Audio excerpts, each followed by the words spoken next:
Beyond the Looking Glass, a photographic journey through Graphonia.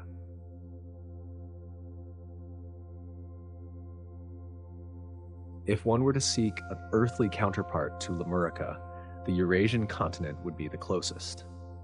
It even resembles the continent if Eurasia had been pushed south by the relentless march of the Hyperborean glaciers. The northern regions are very much like Europe, adorned with boreal forests and frigid winters, while the southern areas mirror the lush environments found in Asia. When playing armchair cartographer at home, I always imagined the boot-like peninsula jutting from its southern shore would be much like Italy, but in reality, its climate is far closer to the temperate steppe regions of central China. As the largest expanse of solid ground on Graphonia, Lemurica houses an array of diverse habitats and a rich variety of animals. From the chilly boreal realms in the north to the tropical rainforests in the southeast, the continent's wide range of climates has facilitated the evolution of numerous species. The central highlands, reminiscent of both Scandinavian mountains and the Himalayas, harbor unique mountain ecosystems, while the arid plains and desert landscapes in the southwest bring their own distinct adaptations. This ecological diversity makes Lemurica a haven for researchers like the Volkovs. Sirocus volucris. Humming squirrels are tiny griffiforms with a notably vast range. During the summer breeding season, they inhabit the boreal forests of northern Lemurica, where they feed on nectar from the flowering evergreens. Their fluffy tails serve the dual purpose of keeping them warm during the cool evenings and protecting their eggs. As autumn arrives and their young become capable of flight, they embark on a southwest migration. While most spend their winters in the western peninsula, characterized by a climate resembling the Mediterranean, some have even been discovered as far south as the jungles of northern Avalonia. A distinctive trait of the humming squirrel is their feathered ears, not due to the feathers themselves, but because of their mobility. While the muscles on the sides of their heads lack the strength to enable flapping, these feathers can be adjusted to serve as a secondary pair of gliding wings. This adaptation provides supplementary lift during flight, reducing the strain on their energy reserves during their long migration. This resourceful mechanism allows them to conserve mana as their petite bodies have a limited capacity to store it. Mustelaccus erythacus. In the wild, ferrets find their natural habitat in the lush grassy fields of northwestern Lemurica. Sharing the playful and inquisitive traits of ferrets, they are always eager to explore their surroundings and interact with their environment. Ferrets exhibit a sense of curiosity that leads them to investigate every nook and cranny, their keen eyes and sharp minds seeking out hidden treasures. This delightful curiosity, combined with their charming and captivating personalities, has endeared ferrets to the local sapients, leading to their popularity as pets. With their highly social nature, ferrets effortlessly integrate into households, forming strong bonds with their sapient companions. Their remarkable vocal abilities, reminiscent of African gray parrots, allow them to express themselves through an extensive range of sounds and tones. In their natural habitat, ferrets showcase their vocal prowess in unique ways. Observations in the wild have revealed instances of these creatures mimicking other animals, a behavior that baffles researchers. While the purpose behind this mimicry remains enigmatic, it's possible that ferrets derive sheer enjoyment from causing a touch of confusion in the animal kingdom. Vulpbutus vulpicensis. The fox have carved their place across the diverse landscapes of Lemurica. From the boreal forests of the north to the arid steppes of the Great Southern Peninsula, these remarkable creatures showcase their adaptability by thriving in a range of environments. Their presence even extends into the civilized regions. Whether soaring high above in the sky or silently skulking through the grass and shrubs, they display an uncanny ability to spot their prey. This dual mastery enables them to switch seamlessly between aerial hunting and stalking on the ground, making them formidable predators in a wide range of landscapes. Adding to their impressive repertoire, fox are occasionally spotted engaging in cooperative hunting strategies within family groups. Interestingly, while perusing the dossier thoughtfully provided by the Dr. Volkov, I couldn't help but notice a single checkmark associated with the name fox, spelled F-A-W-K-S, With a touch of amusement, I can only speculate that this notation signifies a playful victory for the younger brother in their ongoing and lighthearted competition of assigning whimsical monikers to the myriad of creatures they study. Panthera tigrao. Taigaws dominate the rainforests of southern Lemurica. Despite their flamboyant appearance, they hold their place as apex predators due to their prey's color blindness.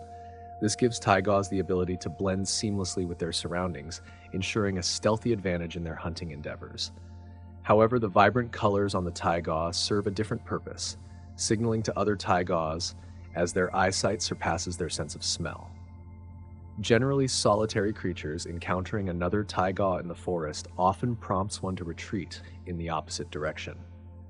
Even finding a dropped feather prompts them to pause and contemplate their next move. This characteristic has been skillfully exploited by the local inhabitants. With powerful flesh-rending claws and skull-crushing beaks, Tigaws are perceived as dangerous creatures lurking in the undergrowth. This constant threat weighs heavily on the minds of the residents. Therefore, as people traverse the forests, they collect the bright blue wing feathers strewn about to craft effigies that stand guard over their villages. In recent years, they have begun dyeing feathers to make crafting effigies easier and even sell the extras to tourists. Owleopard fulgens cardinalis. Red pandanals inhabit the reservoir bamboo forests of southeast Lemurica. Much like red pandas, pandanals exhibit a carnivore-turned-herbivore lifestyle, consuming the bamboo-like plants that encompass their habitat. However, the reservoir bamboo found here boasts a significant distinction from its earthly counterpart. The hollow stalks are replete with nutrient-rich jelly, acting as a reservoir for the dry seasons. Moreover, these bamboo stalks play host to small, stinging arthropods known as reservoir beetles, which tenaciously safeguard their abodes. Interestingly, red pandanals have developed an immunity to the beetle's venom, adding them to their diet. Displaying a striking crimson hue, red pandanals might seem vulnerable to predators. However, such vibrant hues often signal a warning. Their immunity to the venom has evolved to the point where their bodies process and even concentrate it within their feathers, rendering them an unappetizing and potentially hazardous meal. When confronted by a threat, they will boldly rear up on their hind legs, lock eyes with their adversaries, and erect the feathered crests on their heads, challenging with a nonchalant demeanor that seems to say, "Go ahead, try your luck if you dare." Panther bubo unsiscandia.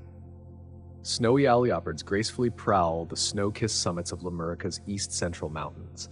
Their immaculate white-spotted plumage serves as an effective cloak, enabling them to seamlessly blend into the snowy and rocky expanse of their high-altitude habitat. Adaptations to their frozen environment abound, the most conspicuous being a luxurious layer of downy feathers beneath their outer coat. Unique among griffiforms, their plumage extends down their legs, covering their feet. This extraordinary attribute not only contributes to their warmth, but also features bristly feathers on the soles of their claws, an adaptation tailor-made for maintaining traction on icy surfaces and steep inclines. Notably, their ears have undergone a reduction in size, allowing them to be conveniently tucked within their feathered covering. This further minimizes heat loss, reinforcing their capacity to withstand the harsh chill. The external ears have been replaced by an eyebrow of feathers that protrudes from the sides of their heads, though they are still less effective than true ears. As a result, snowy owleopards predominantly rely on their olfactory and visual faculties when hunting in their frigid domain. Carlipos habrosiri. On a forested island off the southeast coast of Lemurica, the Tarap Paros make their abode.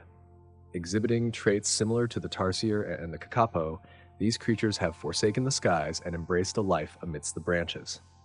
Renowned for their impressive leaps from bough to bough, Tarap Paros employ this skill to deftly snatch flying arthropods. Their stunted wings still serve a dual purpose, assisting in gliding or acting as a parachute should their strikes miss their mark. The dead of night is the Tarap Paro's realm of activity. They rely on their large ears to detect their airborne quarry, while their night-adapted eyes gauge the distance before they spring into motion. Their small, azure-hued hands are deftly poised to ensnare their unsuspecting prey. Inhabiting their insular haven, These creatures enjoy an existence free from the pressures of natural predators. Known to display a certain tolerance toward the local sapients, they do exhibit a sensitivity to bright lights and loud sounds due to their keen senses of vision and hearing.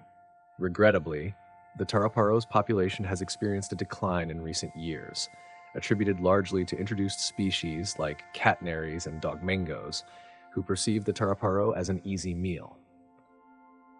Tapiramus indicastruthus. Beneath the branches that the Tarap Paros traverse, another group of flightless griffiforms, known as the Tapu, dwell. Unlike their upstairs neighbors, these creatures have fully embraced a terrestrial lifestyle. Their wings have regressed, becoming nearly indistinguishable from the surrounding shaggy plumage, though they are occasionally raised and flapped when the Tapu are in motion, a behavior believed to aid in maintaining balance. While predominantly earthbound, Tapus like to cool off during the sweltering hours. They frequently seek solace in the shallow pools that dot the forest floor, and if the conditions are right after a deluge, they showcase their swimming abilities. This explains the Tapu's presence on this island, as they arrived relatively recently. Likely washed offshore by one of the monsoons that frequently sweep the southeast coast of Lemurica, their ancestors swam to solid ground. Though their mainland counterparts have gone extinct, these survivors have managed to retain a semblance of their survival instincts, even in a land that once knew no predators. Their distinct black and white patterning serves to break up their silhouette and grant them camouflage against the dogmangos.